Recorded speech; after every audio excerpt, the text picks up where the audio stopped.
Hi everyone, we'll just give it a few minutes to let more.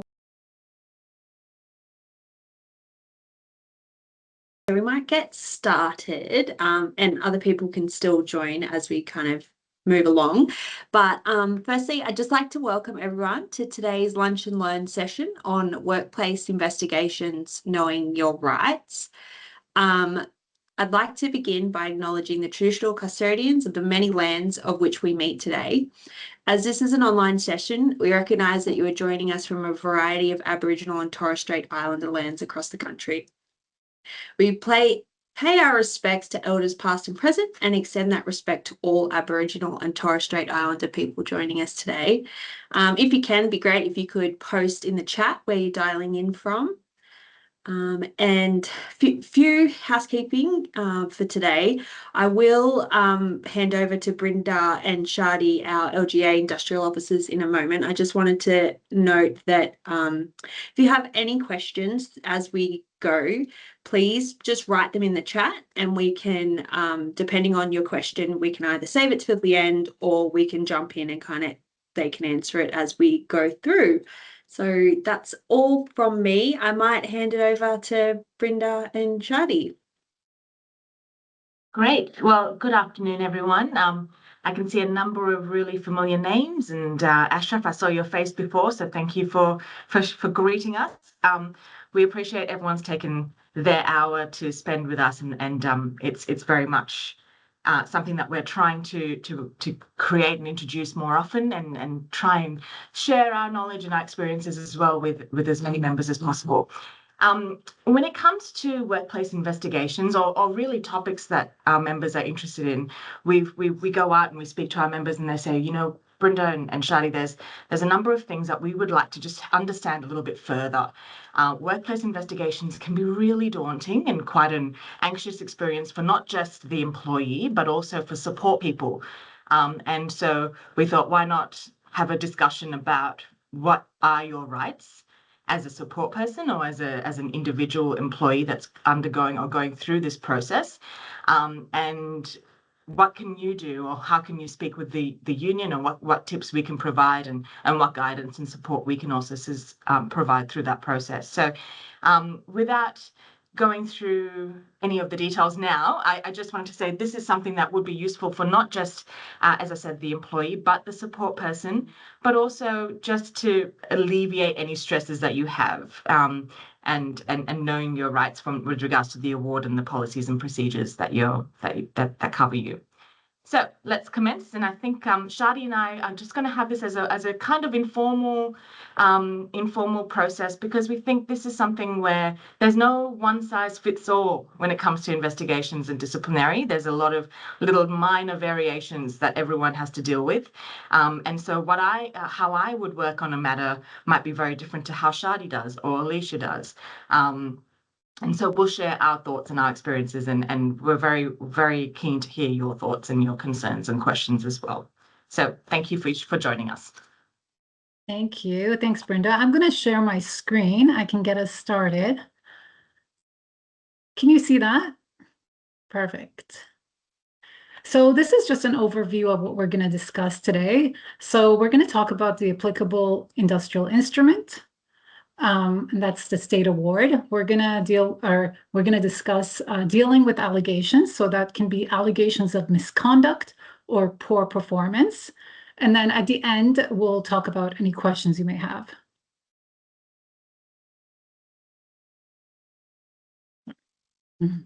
So this discussion takes place in the context of the state award. The award is obviously a legal document. It sets out the minimum pay and conditions for those working in local government in New South Wales. Obviously, for those councils where you have your own award or enterprise agreement, that will apply. But right now, we're going to be discussing the state award. And obviously, you know that we now have a new state award for 2026, which came into effect from the 1st of July. This award sets out the minimum or base level of pay and conditions, but many councils, as you know, will do better than that. The award is negotiated every few years by the LGEA together with the unions, with the other unions and local government New South Wales representing the employers. The award is the main place to find your entitlements, but obviously it's not the only place. There are other laws which apply, and then councils may have their own policies or procedures that apply, but they can't detract from the award.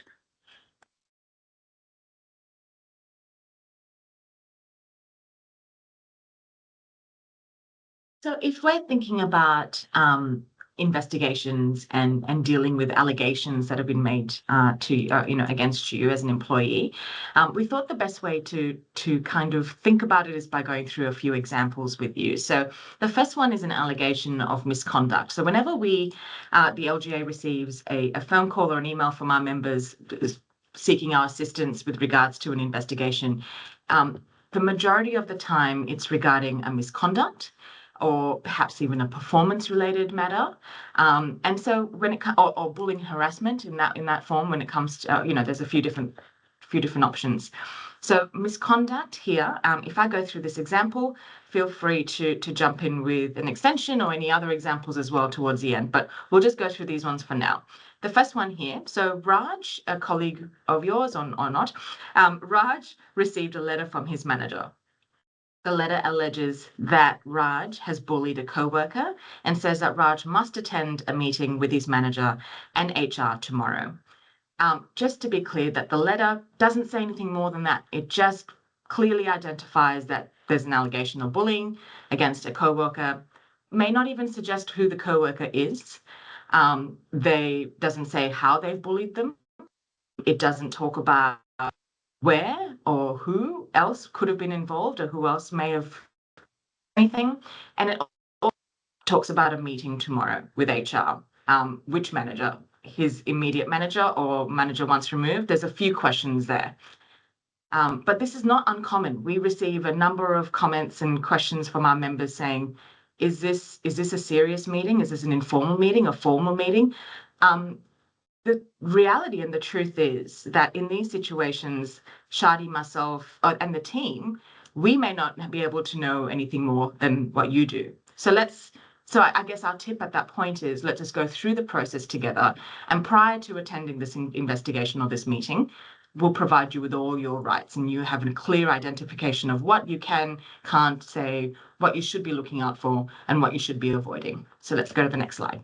Yeah, sorry. I also wanted to mention that this would equally apply. So obviously we've given the example of bullying, but it would equally apply to other allegations. It's not just bullying, obviously. It could be any other allegation where they say there's a breach of a code of conduct or other policy. So if we are thinking of the practical steps, you've received this email, you've received a colleague of yours and wants you to be a support person who's received an email or a letter. The first thing that we need you to do as an individual employee or a support person is to ensure that you contact us immediately. Let us know right at the beginning of the process. Even if you don't want us to be involved in it, just let us know what's happened and when you received this email or this letter. Contacting us means that we have that in the back of our mind. We know that this is occurring at your council, and we're able to at least keep our eyes and ears open for anything else that might be happening. Of course, a lot of these matters are confidential, so you may not know if this is also happening to another colleague that we may be assisting. So informing us early means that we're on the front foot should something happen. The second one is about reviewing the allegations. So if Raj received that very basic email, then there's no allegations really apart from that he's potentially bullied another coworker. But sometimes letters and emails that you receive from the employer might provide a bit more detail. On this date, you allegedly did X. On this date, this person allegedly did Y. So it might provide you with more information about who, what, where, when, and how. It is about making notes of the side of the story, of your side of the story. So if they said, oh, no, we went to coffee and Raj yelled at Sarah, and I think the question is, what's Raj's perspective of it?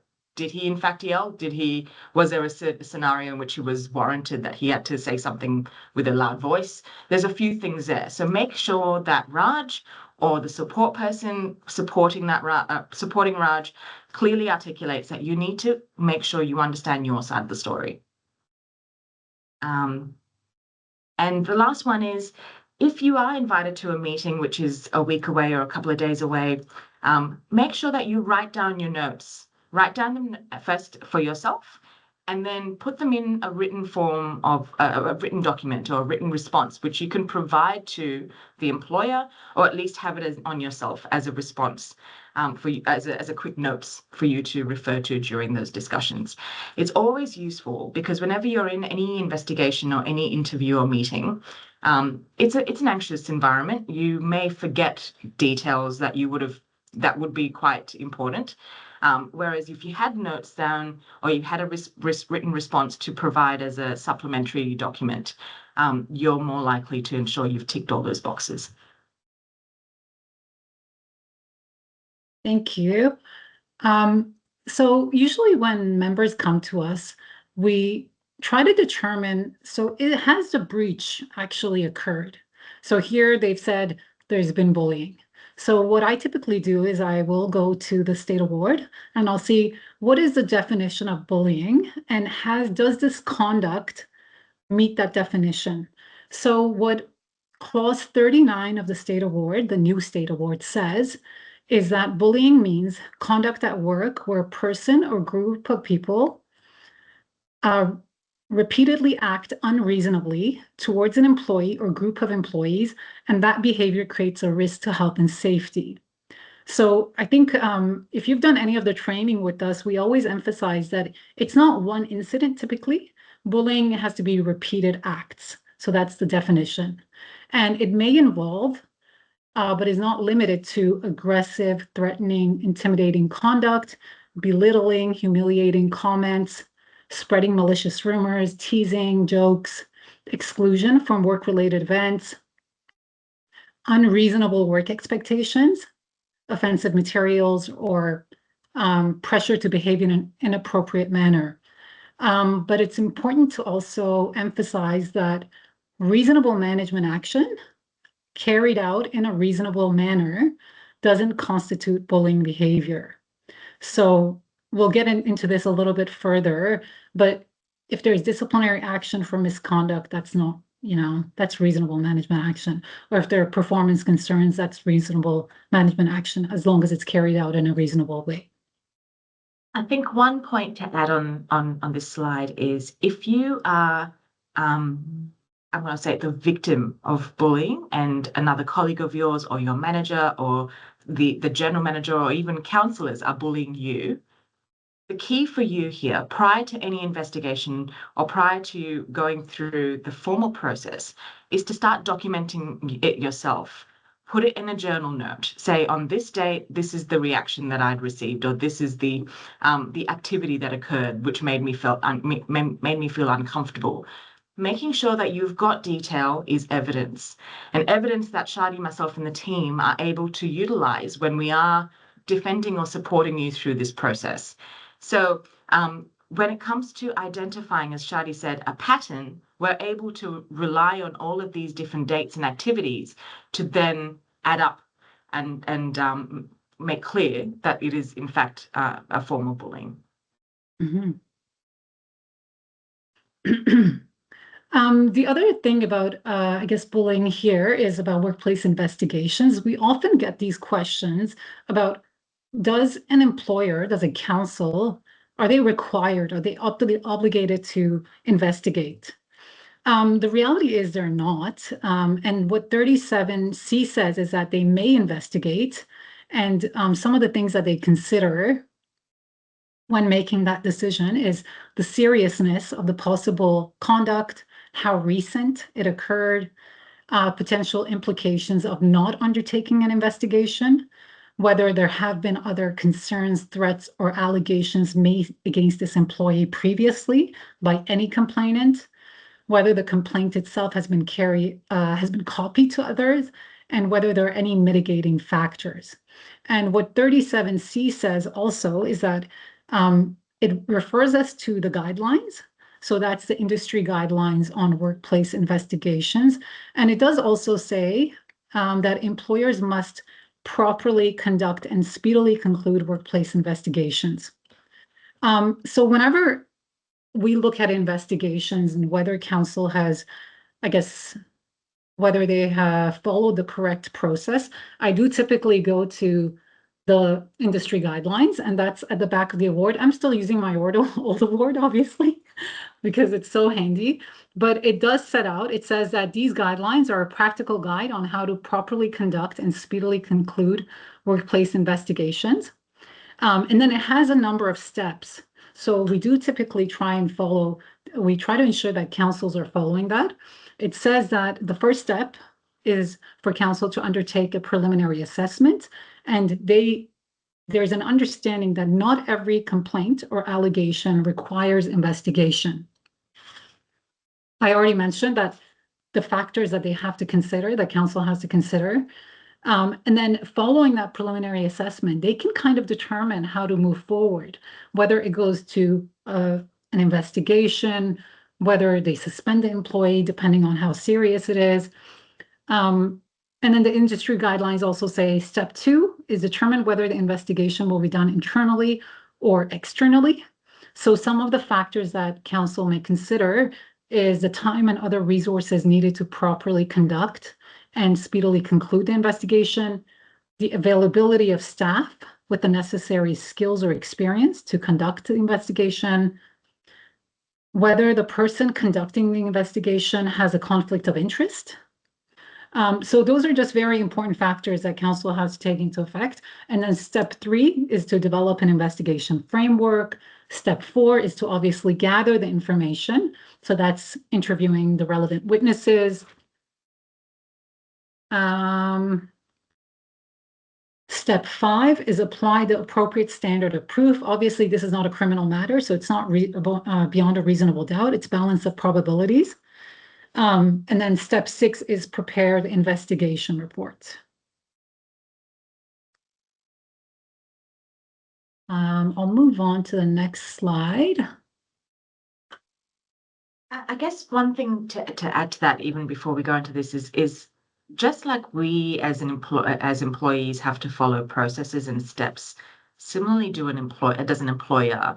And if there are gaps in their steps and their processes, well, that's what we should be highlighting and saying, you've not provided me with the opportunity to understand where I've fallen short or whatnot, because you've missed this step. So can we go back to there and I can understand X, Y, Z better. So just keep that in mind. I think those industry guidelines are really important, and Shadi and myself, we refer to it quite often. But say Raj had to attend the investigation interview and he's attended it with a support person. That support person can be your union delegate. That support person can be someone you trust and can attend with you. But also it's a lot of the time it's myself and or a member of the LGEA team. Make sure that support person understands their role before they enter that meeting. They're not there necessarily to twist and turn the discussion unnecessarily. They're there to support you through it and understand if you're feeling anxious, to stop the meeting and to make sure that you're able to answer the questions appropriately and understandably. One of the questions that we receive a lot in these investigations, whether it's an external investigator or an internal investigator, is about the recording of meetings. And we're talking about the audio recording of meetings mostly. Shadi, do you normally get requests for recording? I know definitely I do. Pretty much most of my meetings, they're requested. To be honest, yeah, I mean, they're always requested. It seems like there is always...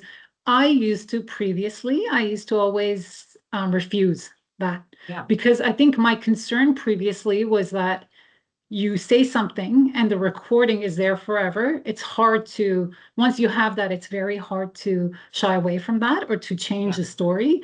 And sometimes, sorry, go ahead. No, go. So I think that's been my usual practice, to say that we're not going to do it. But then more recently, I think with certain investigators, I actually have requested that it is recorded because I'm afraid of how they're going to change the narrative. Exactly. But I think typically what happens, even when they record it or if they provide us with a transcript, they do usually give us an opportunity to correct the record and make revisions. So I do like that. I usually say that if you're going to record it, I want to see the transcript and I want to have the ability, because the transcript doesn't always pick up everything. Sometimes it says can when the person said can't or whatever it is. There may be errors in it. I agree. And that's the reason I asked the question, because as I said, there's not one size fits all. Not every every investigation is the same. And each employer may present their investigation interview differently, may ask different questions. And it's often the case where an employee has come to us or members come to us seeking assistance because they don't trust their employer to do the right thing or to come up with the right outcome. And a recording does give us an opportunity to refer to the investigation interview and say, in fact, our member did not say this, and you've misunderstood what was said. And so there's an opportunity for us. So it's really a case by case basis. And as you said, as Shadi and I both have indicated, we've got to look at each matter and speak with the member prior to. So we normally do that. Prior to going into an interview, we have a chat with the member about, there may be a question. Are you happy to be recorded? How do you feel? What do you think about it? And we'll have that discussion prior to attending that meeting, sorry. The third point, refer to your written response. In one of the slides prior to this, we said, make sure that you're prepared. Make sure you write down the situation. Make sure you understand what the allegations are and your interpretation or your thoughts relating to that allegation. That written response can be your Bible during that meeting. Sit down and make sure that you understand what happened and how you're going to present it. Use that. You're welcome to read those answers. There's nothing wrong with you reading a written response. But they may have supplementary questions to that. It doesn't mean that you have to stick to that. You can obviously steer around and work with it. Take notes at the meeting and summarize what was discussed and agreed actions as well. So the support person can do this as well as the employee to ensure that we really capture what was discussed and the angle that investigator was taking or that interview was going. There are often times, and I'm going to say, let's say 50% of the interviews I've participated in with members. There are often times where the member just needs a breather, and that's absolutely fine. It's not going to impact your interview in any way. So if it just means I need 5 minutes to just stretch my legs and get outside and get some fresh air, completely fine, and it cannot be taken in a negative way. It's also a really good opportunity if the member wanted to have a discussion with the support person, saying, I really want to say this. Do you think this is going to impact me? Or do you think that I'm phrasing it correctly? Again, that's absolutely allowed, and you should not feel anxious to request that time. I'm sorry, can I mention something? Yeah. I think as a support person, you can answer questions, obviously, on behalf of the person, or you shouldn't be doing that because the investigation interview is based on that employee's, I guess, firsthand knowledge and their direct response. But if you realize, so if I go into a meeting and I realize a member has forgotten to say something, I will actually ask for a break, and then I'll remind the member, oh, do you remember when you told me this? I think this is a good opportunity, or this is a good place to bring it up. Absolutely. That's a good point. And please remember, in any of these investigation meetings, they cannot raise new allegations in those discussions. So you've come in with 5 allegations made against you in a letter that you've received. In the meeting, they've now decided they wanted to add an extra 3. They can't do that. They need to be providing you with that extra detail separately to this discussion and providing you with the opportunity to make your response to that or to understand what's happened and come in prepared. So you can refuse that. and you can make a note of it. You can ask them to make a note of it on their minutes if you want to say, I'm refusing this because these are new allegations, and I'd like a reasonable time frame for me to respond. Yeah. And I think that goes also to procedural fairness. You have to be able to have an opportunity to know what is the case against you, to know what are these new allegations? Are they sufficiently clear? And then have that opportunity to provide a response. So the next one is about performance management. This is now another example. So obviously it's not allegations of misconduct, but this is just concerns about, I guess, poor performance or unsatisfactory performance. So in this example, Emma has been called into a meeting this afternoon to discuss performance concerns. And sometimes, honestly, they're just called into a meeting and they haven't even been told what the details are, but they're expected to go in and answer.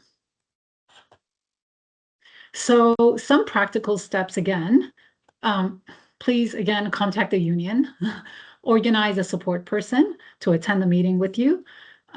So whether that's a delegate or union official, if there isn't sufficient time, I think just try to reschedule the meeting so that you can have somebody in the meeting with you. So I typically say if it's a meeting for this afternoon, honestly, that's very difficult for us to attend because most days we have a lot going on.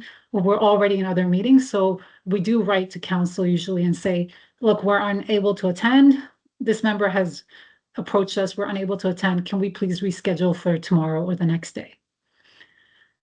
And then at that first meeting, so once we do attend that meeting, I would just say, I usually tell members, please just listen to what the performance concerns are. And then also assess the concerns. Like you don't have to provide a response in that moment, but in your mind or on paper later, you can assess those concerns and just think, have these concerns been previously raised? Have they been clear? Has council been clear about what is the process that they're following? Are they saying that this is a formal PIP or an informal PIP, or is it just a meeting to discuss concerns? Are the performance concerns sufficiently clear? If you don't understand them, I think it's really important to ask for examples of maybe where you haven't met that standard. And if it is a formal PIP or an informal PIP, what is the time frame for reviewing it? It has to be reasonable. So it can't be like a week, or I would say even a month is not really reasonable. It should be more time so that you can demonstrate, I guess, how you've improved. Unfortunately, I do tell members that a PIP is like a moving train. It's very difficult to stop it once it's underway. And if you do think there is some validity to the concerns raised, you're basically required to participate in it. But I guess we want to ensure, like, while we can't stop it, we want to ensure that, again, the correct process is being followed and that they're doing the right thing. So they're, raising them with you and so on.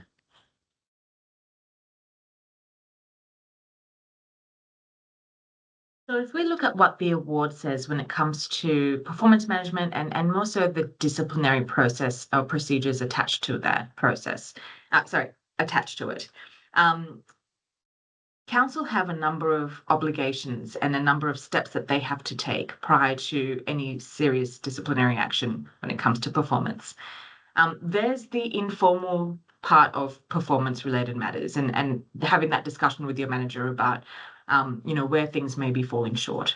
It then turned to the formal process. You have been provided with a genuine opportunity to improve. You've been provided with a genuine opportunity to understand where things are not right and how you can improve better. So, whether it's training, whether it's sitting next to a mentor for a couple of weeks just to understand how to apply something, that they need to ensure that they've given you the opportunity to improve. So inform the employee that the employer has to ensure that they've informed the employee that their performance is unsatisfactory and discuss reasons for that unsatisfactory performance. Assist the employee to improve and keep a record. So they said after, they've provided you with this opportunity, you've tried it, this is now improved this section of it, but you're still falling short on this section. So keeping a clear record so that the whole process is transparent. Once that process has completed and there are still some shortfalls, the formal warning will be provided and then normally an opportunity for some counselling there. So some discussions about how to improve on communication. A final warning will then have to occur. And then the disciplinary action, there are different types. So it could be a demotion in your role. It could be a suspension. So or you could be moved to a different role altogether. And the last case scenario, of course, is that you may be terminated for not performing well in your role. Remember what we mentioned, not just for bullying and harassment, not just for conduct concerns, it's also here for performance. If your manager has a concern about your performance because you're not fulfilling the complete requirements of your role, that is not a form of bullying, if they do it reasonably and if they do it professionally. So if they have an issue with what you're doing and they've spoken to you about it, and they've identified where the gaps are and they've given you an opportunity to improve, and they've given you constructive criticism about where things could, where things are at the moment, that is not a form of bullying, and it is considered reasonable management action. So you've got to keep your mind very, very clear and very open to, am I overthinking this, or is there in fact a performance issue here? And sometimes that's where it's really useful having a discussion with the LGA, a staff member who is outside of the box and is able to look at it with a clear lens and say, you know what, maybe if you try this training, see if it improves and it might help you out a bit more. And have that genuine discussion with your support person.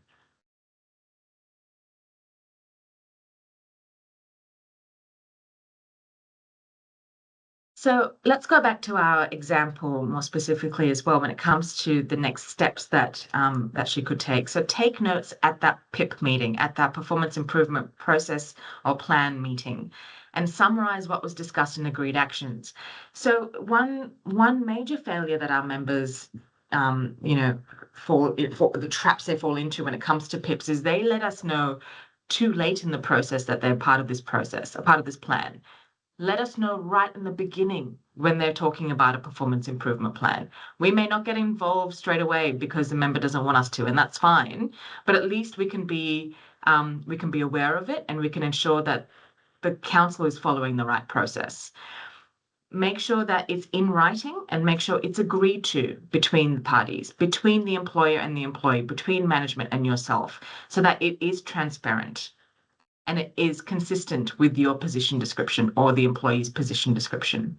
Ensure the PIP has objectives that is achievable and measurable as well. So if the role is for you to go out and manage or project manage a number of projects, so you might have 5 projects, that is achievable. But if they say that you actually need to do 15, you know that you physically cannot get to that many in that week. So is that achievable? Can it be measured? Can you actually say, I can attack all of these 15 or, whatnot? So that you have to be able to, and no one will know that answer apart from yourself and your team and your manager. So you need to be able to describe that to the support person and say, this is why it's not right. And this is why this is unfair and unreasonable and a harsh PIP. So make sure that you're able to demonstrate that the improvements that you are making following this PIP is sufficient, and that you've taken the steps to improve yourself, and that this PIP is not it should be finalized and exited or finished. Clarify the details you don't understand and make sure it's transparent. The tasks that are within the ambit of your role, as that with your position description. So it's not something which is above what you're required to do. Any questions there?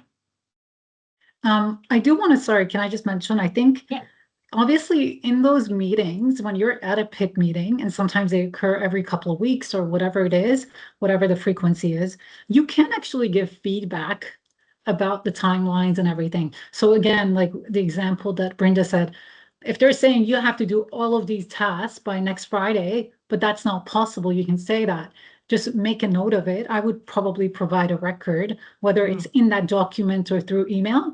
I would summarize it after and just say, look, you've requested this, but I'm on leave actually next week. I'm on leave for 3 days. I can't do all of this. I can't achieve this, because they shouldn't be setting you up for failure. They should be setting you up for success. That's right. Yeah. Absolutely, I completely agree with that. And there's many times that we've recommended to our members to contact their manager and let them know that something is unreasonable. But I think what's important is not to leave it to the 11th hour. Make sure that you let them know as soon as you feel uncomfortable, something's not right. And if you want to, shoot your organizer or your industrial officer a quick text and saying, this is really unreasonable. Can I send this email? Draft an email and send it through us and say, can I send this email off? And I think that's absolutely a good idea.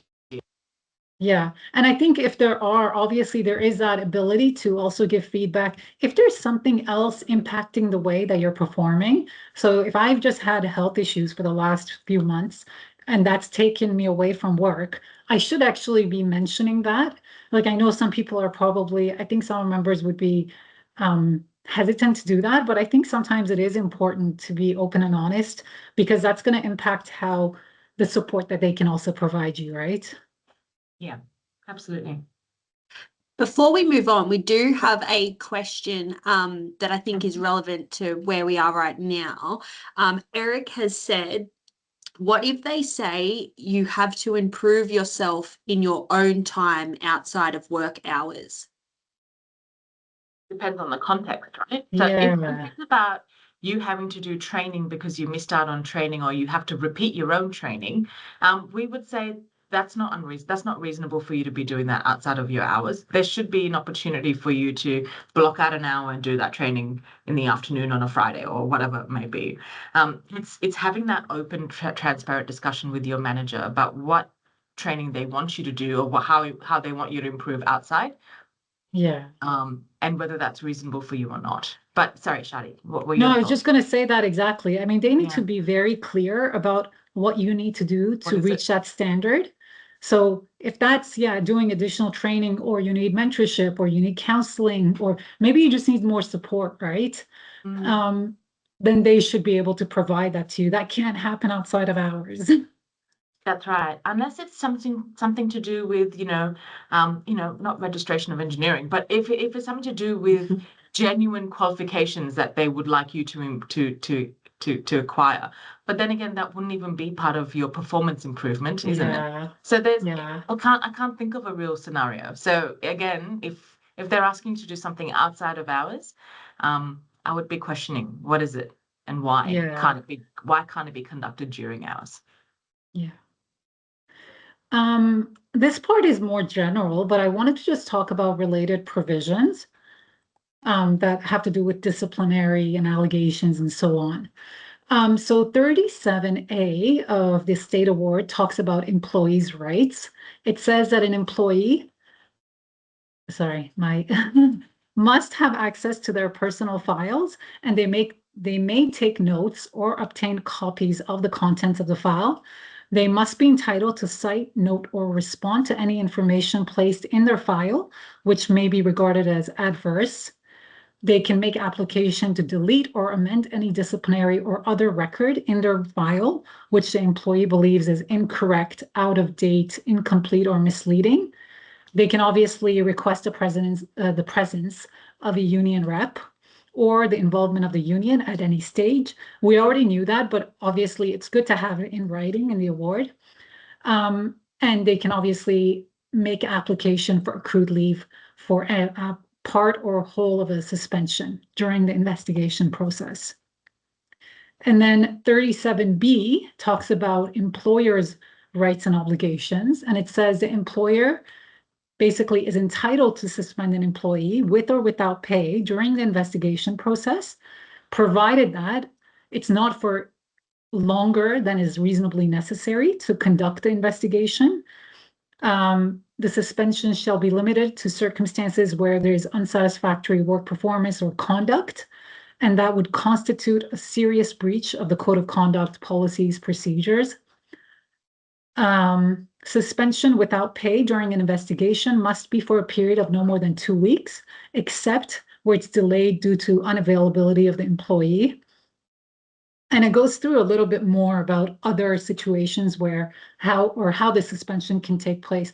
But I do want to emphasize, I guess, in my time of working with PA and with LGEA, it's very rare to see an employee get suspended. And we don't actually think that that's necessary in most circumstances, unless there is a risk, I guess, to health and safety of that employee or other employees if the person remains in the workplace. So it's a very high threshold.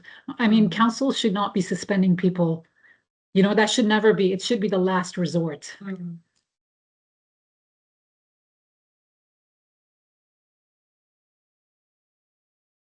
So we, when putting these slides together, Shadi and I were, apart from going through the provisions of the award and some of the key terms you can see in policies and procedures, and two of our main examples, we thought, what are the common mistakes that our members make during these investigations or these processes?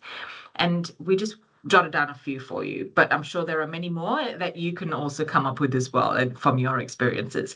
The first one is not contacting us early enough. Please do not wait until the last formal letter has come to you and you need our assistance.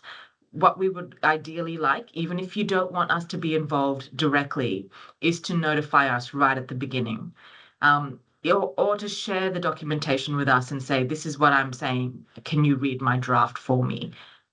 That is ideally the best case scenario for us, is that we can support you through that process early in the process. Saying too much or volunteering additional information. So you've been asked by an internal or an external investigator a number of questions. Stick to the answer for just that question. Don't provide any additional information unless you really think it's going to make a difference or be an additional piece of information that will supplement your answer. Do not provide more, because that might open up another channel of discussion that you don't want to enter into. Not addressing the specific allegations. So if it is about your discussion, if I go back to Raj's example, Raj and I'm going to say, I just came up with the name Sarah, but Raj, it was alleged that he was bullying Sarah. You don't want to say that was the allegation, but you don't want to say it was Sarah, but Sarah's now also told me that Martin was really upset as well. Don't even mention Martin. It's just about Sarah. So keep it directly and the details of that allegation alone. Using emotive language, stick to the facts and first-hand evidence only. So I will, myself and Shadi, always prep our members prior to going into those meetings, making sure that we have a discussion with them about what they may say and what they should try and avoid. Do not use emotive language that will make it even more difficult for you to spell out what's happened. Everything should be practical. It's notes about what happened, actions of what happened on that day or in that incident. Using rigid language in their response. So I have never done this. I always do this. You don't want to corner yourself. If they can prove that what you're saying is incorrect, the position you've put yourself in is much more difficult and challenging to get out of. So refrain from using strong, rigid language.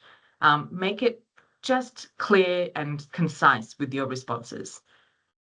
And not taking leave when you genuinely require it. So if during this investigation or timeline, the number of weeks, if you feel unwell, because and a lot of people do, and that's absolutely understandable, because it's not a pleasant place to be.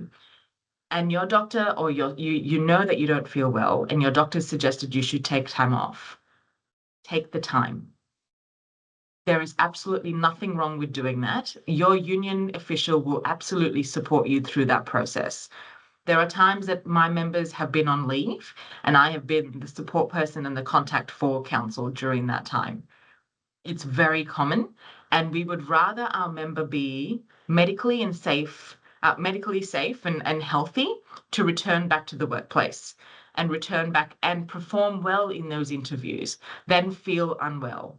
So please take the time, and if you feel uncomfortable about that, speak to us and we can talk to you about what your anxiety is around and how we can work through it together.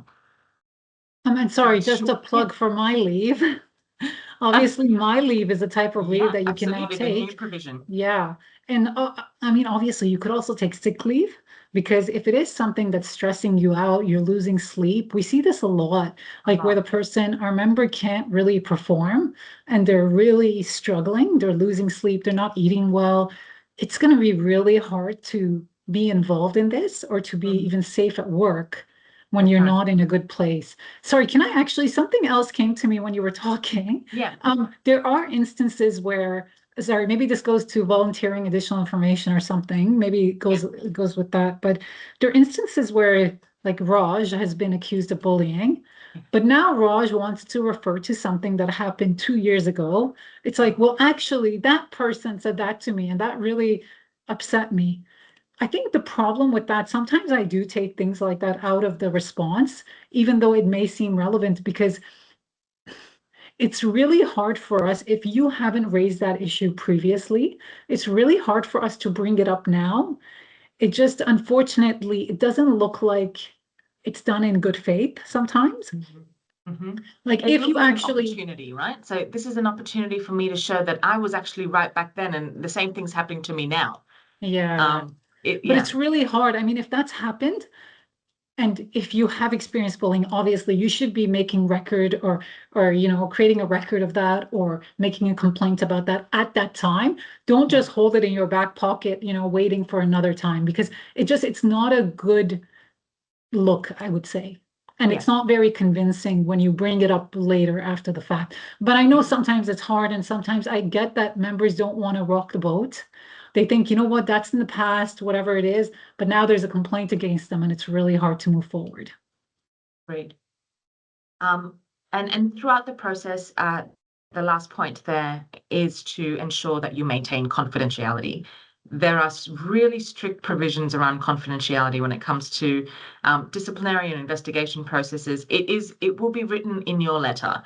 Please make sure that you only speak to those that it identifies in that letter. So if it is the support person and the industrial or the LGA team, please stick to just that.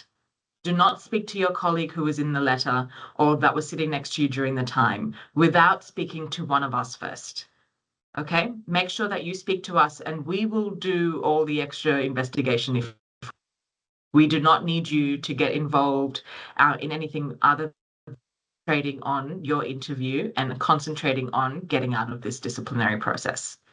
Yeah, I just want to emphasize, sorry, with that, it's because there will be, obviously, usually the letter will say you must maintain confidentiality, but there will be other obligations maybe arising out of your contract or arising out of a policy or something. So we don't want any situation where now you're being accused or there's an additional allegation. That's right. Then now you've breached confidentiality. It all becomes way too complicated. But if there is, obviously, if you think if this is a bullying allegation, but there was somebody else in the room, and you think that that person has relevant evidence, tell the investigator. Tell the investigator that at that time, actually, Sarah was also in the room, and she would have relevant evidence. But you can't then go and talk to Sarah and tell her what to say, because then it just all becomes really messy. Sorry, it's actually 12:53. I didn't realize it was taking so long. Well, perfect timing. Questions and discussions. We've got about 5 to 10 minutes now, really. Brooke, I know you've been keeping an eye on the chat. Is there anything that we can answer now? Yes. So we have a question here that says, what if they ask you for a set of plans during the recruitment process and you send it showing your capability, and after your probation, which they're all pleased with, but then 1 year later they say you aren't improving? So I don't know if that kind of scenario is something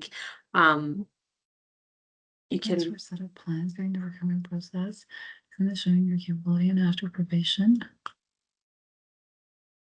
Like if you're not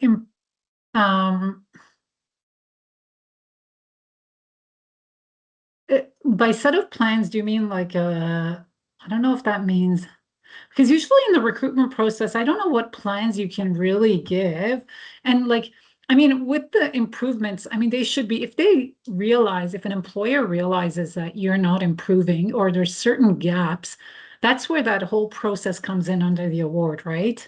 That you should be able to, they should identify what those concerns are, give you that initial kind of informal, let's say, counseling, ask you questions about where those gaps are, provide you with that support, then give you sufficient time, obviously, to meet that. Then if you're still not improving, then there can be that second discussion of, okay, now you've not improved. Now we're going to put you on a formal plan and then give you again a set of time to improve again. And then we go into the warnings and so on.